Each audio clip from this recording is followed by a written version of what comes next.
দুদিন খেতে পাইনি, কিছু খেতে দেবেন? কি বাবা? দুদিন খেতে পাইনি, কিছু খেতে দেবেন? কি খাবে বাবা? যা খাবেন তাই খাবো। আমাদের তুমি যখন খেতে চেয়েছো বাবা, অবশ্যই কি খাবে বাবা তুমি? যা খাবেন আমি তাই খাবো। যা খাবেন? খিদে পেয়েছে, প্রচন্ড খিদে খাবে পেয়েছে বাবা? হ্যাঁ খাবো। সত্যি তুমি খাবে তো হ্যাঁ, বাবা? খাবো খাবো। অবশ্যই, চলো তোমাকে আমি খাওয়াচ্ছি বাবা।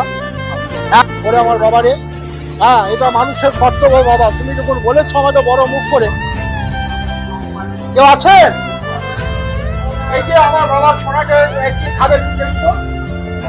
চারটে মিষ্টি দেন, চারটে মিষ্টি দেন আমার বাবাকে দিন। আহারে, খাও খাও বাবা, খাও। তুমি একটু দোয়া করে দিবে বাবা। হ্যাঁ তুমি আমাকে একটু দোয়া করে, তোমার প্রয়োজন হলে আর কিছু খাবে বাবা। রসগোল্লা খেয়ে আমার পেট ভরে বাবা এরকম হাল আমারও হতে পারে। আমি দেশে হয়তো আমারও পয়সা নেই, কত বোন আমাকে খাওয়াবে। তা মানুষকে ভালোবাসাটাই হচ্ছে কাজ বাবা।